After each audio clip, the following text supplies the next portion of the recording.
Hello dear student, we are doing chapter 3rd of sociology. The chapter is environment and society, and today we discussed about the term natural and man-made disaster and environment problem are also social problem. How environment problem are considered as a social problem. These two terms we discussed today. So first term is natural and man made disaster. हमारी society में time to time जो natural disaster या man made disaster होते रहते हैं. Human society has face loads of risk and consequences due to natural and man made environment disaster. चाहे man से man made disaster हो, चाहे नेचर से रिलेटेड डिज़ास्टर हो, उसमें हमेशा ये जो ह्यूमन सोसाइटी है उसको फेस करना पड़ता है. बहुत ज़्यादा रिस्क और बहुत ज़्यादा प्रॉब्लम फेस करनी पड़ती है ह्यूमन सोसाइटी को. किसके कारण? Natural and man made disaster के कारण. The Bhopal disaster of 1984, when a toxic gas leaked from a Union Carbide factories, it killed about 4,000 people, and the tsunami of 2004 are the most recent example of man-made and natural environment disaster. यहाँ man-made और natural environment disaster के example दे रखे हैं. Firstly Bhopal gas tragedy के बारे में बता रखा है कि जहाँ पर क्या हुआ था, गैस लीक होने के कारण 4,000 पीपल डाई हो गए थे. ये एग्ज़ाम्पल है मैन मेड डिज़ास्टर का. और यहाँ सुनामी का एग्ज़ाम्पल दे रखा है. 2004 में जो सुनामी आई थी तो उसके कारण भी बहुत ज़्यादा डिज़ास्टर हुआ था. This is the example of natural disaster. तो ये बता रखा है कि मैन मेड डिज़ास्टर क्या होते हैं और नेचुरल डिज़ास्टर क्या होते हैं. मैन मेड जो ह्यूमन बीइंग के कारण अक्कड़ होते हैं हमारी सोसाइटी में, और जो नेचुरल जो नेचर के अकॉर्डिंग अक्कड़ होते हैं हमारी सोसाइटी में. चाहे नेचुरल डिज़ास्टर हो, चाहे मैन मेड डिज़ास्टर हो, लेकिन ह्यूमन सोसाइटी को बहुत ज़्यादा प्रॉब्लम फेस करनी पड़ती है, बहुत ज़्यादा रिस्क फेस करना पड़ता है, या ह्यूमन सोसाइटी में बहुत बड़ा लॉस होता है जब भी इन दोनों तरह के डिज़ास्टर अक्कड़ होते हैं. और यहाँ पर दो एग्जांपल दे रखे हैं, एक मैन मेड का और एक नेचुरल का. Clear? Next topic is environment problem are also social problem. How we can say that environment problem are also social problem? Yes, environment problem हमेशा ही social problem होती है, सोसाइटी से रिलेट करती है. अगर कहीं भी किसी भी एरिया में हम रह रहे हैं और वहाँ पर environment problem हो गई तो जो environment problem है क्या होगा, हमारी सोसाइटी के बैलेंस को डिस्टर्ब करेगी. हमारी सोसाइटी में जितने भी लोग रह रहे हैं या हम जहाँ भी रह रहे हैं, अगर वहाँ पर एनवायरनमेंट प्रॉब्लम हो गई तो वो ह्यूमन बीइंग को हमेशा ही अफेक्ट करती है. Environment problem are actually social problem because environment problem affect the different social group differently due to social inequality. Environment problem को हम सोशल प्रॉब्लम बोलते हैं. एनवायरनमेंट प्रॉब्लम अलग अलग सोशल ग्रुप को अलग अलग वे से अफेक्ट करती है सोशल इनइक्वालिटी के कारण. सोशल इनइक्वालिटी रिच और पुअर के अकॉर्डिंग, जो रिच है उनको एनवायरनमेंट प्रॉब्लम कैसे इफ़ेक्ट करती है, जो पुअर है उनके एनवायरनमेंट प्रॉब्लम कैसे इफ़ेक्ट करती है. रिच को थोड़ा कम करती है. जो रिच पीपल हैं उनके पास रिसोर्सेज बहुत ज़्यादा होते हैं, वो किसी ना किसी तरह से जो एनवायरनमेंट प्रॉब्लम है उससे बच लेते हैं. लेकिन जो पुअर हैं उनके पास रिसोर्सेज कम होते हैं तो वो उनको एनवायरनमेंट प्रॉब्लम ज़्यादा फेस करनी पड़ती है. तो इस वे से हम कह सकते हैं कि हमारी सोसाइटी के अलग अलग ग्रुप अलग अलग तरीके से एनवायरनमेंट प्रॉब्लम फेस करते हैं. Social status and power determine the extent to which people can protect themselves from environment crisis and overcome them.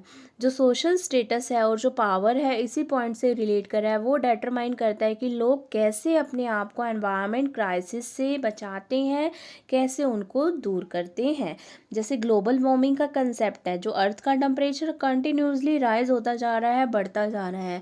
तो जो रिच पीपल है वो अफोर्ड कर सकते हैं एसी को, तो वो क्या करते हैं, इस टेम्परेचर से कोप अप कर लेते हैं और अपने आप को मोल्ड कर लेते हैं उसके अकॉर्डिंग. और जो पुअर पीपल होते हैं उनके पास इसका कोई भी सोल्यूशन नहीं होता. Overcoming environment problem by certain group can sometimes actually worsen environment disparities। और जो environment problem को हम जब दूर करने की कोशिश करते हैं किसी पर्टिकुलर ग्रुप के रिगार्डिंग, तो इससे हमारी सोसाइटी में और ज़्यादा डिफरेंसेस क्रिएट हो जाती हैं। Certain environment problem might be a universal concern and not related to the specific social group, but how जो मेन एनवायरनमेंट प्रॉब्लम होती है वो यूनिवर्सल कंसर्न, ये नहीं है कि रिच का है पुअर का है, मेनली होता यूनिवर्स का है, किसी स्पेसिफिक ग्रुप से रिलेट नहीं करती environment problem, but how this problem are pursued may not be universally beneficial to all due to how public priorities are set। होती है एनवायरनमेंट प्रॉब्लम यूनिवर्सल कंसर्न की है लेकिन स्पेसिफिक ग्रुप से related नहीं होती, लेकिन जो हमारी सोसाइटी में जो लोग हैं वो अपनी प्रायोरिटीज़ के अकॉर्डिंग एनवायरनमेंट प्रॉब्लम को सेटअप करते हैं कि हमारी प्रायोरिटीज़ है इसको दूर करना या नहीं करना, तो उसके अकॉर्डिंग जो हमारी सोसाइटी के लोग हैं इसको सेटअप करते हैं। नेक्स्ट है securing public interest from environment crisis can actually serve the interest of particular politically and economically powerful group and hurt the interest of poor and politically weaker. जो लोगों का इंटरेस्ट होता है एनवायरनमेंट से related problem को दूर करने का या नहीं करने का, वो क्या होता है हमेशा ही जो पॉलिटिकली स्ट्रॉन्ग है, जिनका पॉलिटिकल बैकग्राउंड स्ट्रॉन्ग है या इकोनॉमिकली जो पावरफुल ग्रुप है उसी के अकॉर्डिंग ही एनवायरनमेंट क्राइसिस को दूर किया जाता है। लेकिन जो पुअर का इंटरेस्ट है और जो पॉलिटिकल वीकर है उनको कभी भी नहीं देखा जाता, उनका इंटरेस्ट कभी भी कंसीडर नहीं किया जाता कि वो एनवायरनमेंट से रिलेटेड क्या उनको क्राइसिस फेस करने पड़ रहे हैं या क्या उनको प्रॉब्लम फेस करनी पड़ रही है। जो रिच पीपल है और जो पॉलिटिकली स्ट्रॉन्ग है पावरफुल है उन्हीं के इंटरेस्ट को ही कंसीडर किया जाता है। Thus environment as a public interest is a hugely debated topic. और जो एनवायरनमेंट है आज के टाइम में बहुत ही डिबेटेड टॉपिक बन गया है। Varied interest and ideology related to the environment by different group in society generate environment conflict. हर किसी का इंटरेस्ट हर किसी की आइडियोलॉजी अलग अलग है एनवायरनमेंट से रिलेटेड क्राइसिस के कारण।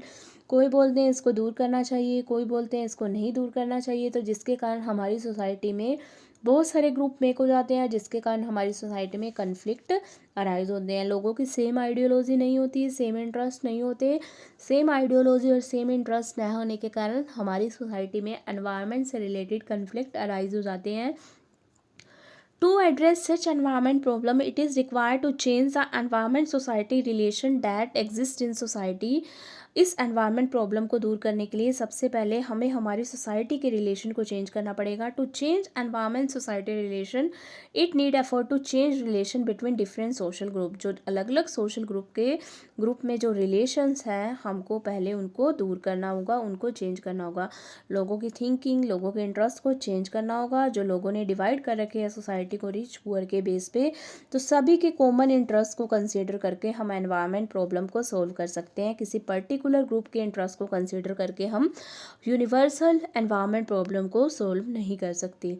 Change social relation between different social group will give rise to different knowledge system और and mode of managing the environment. जो अलग अलग हम रिलेशंस को चेंज कर देंगे, रिच पुअर का जो रिलेशन है अगर वो पीसफुल मेंटेन हो जाए तो हमें सभी की नॉलेज मिल जाएगी और सभी से हमें व्यूज़ मिल जाएंगे कि हमें मैनेज कैसे करना है एनवायरनमेंट को। जो एनवायरनमेंट क्राइसिस है, जो एनवायरनमेंट प्रॉब्लम है, जो एनवायरनमेंट रिस्क है, उसको हमें किस वे से ओवरकम करना है।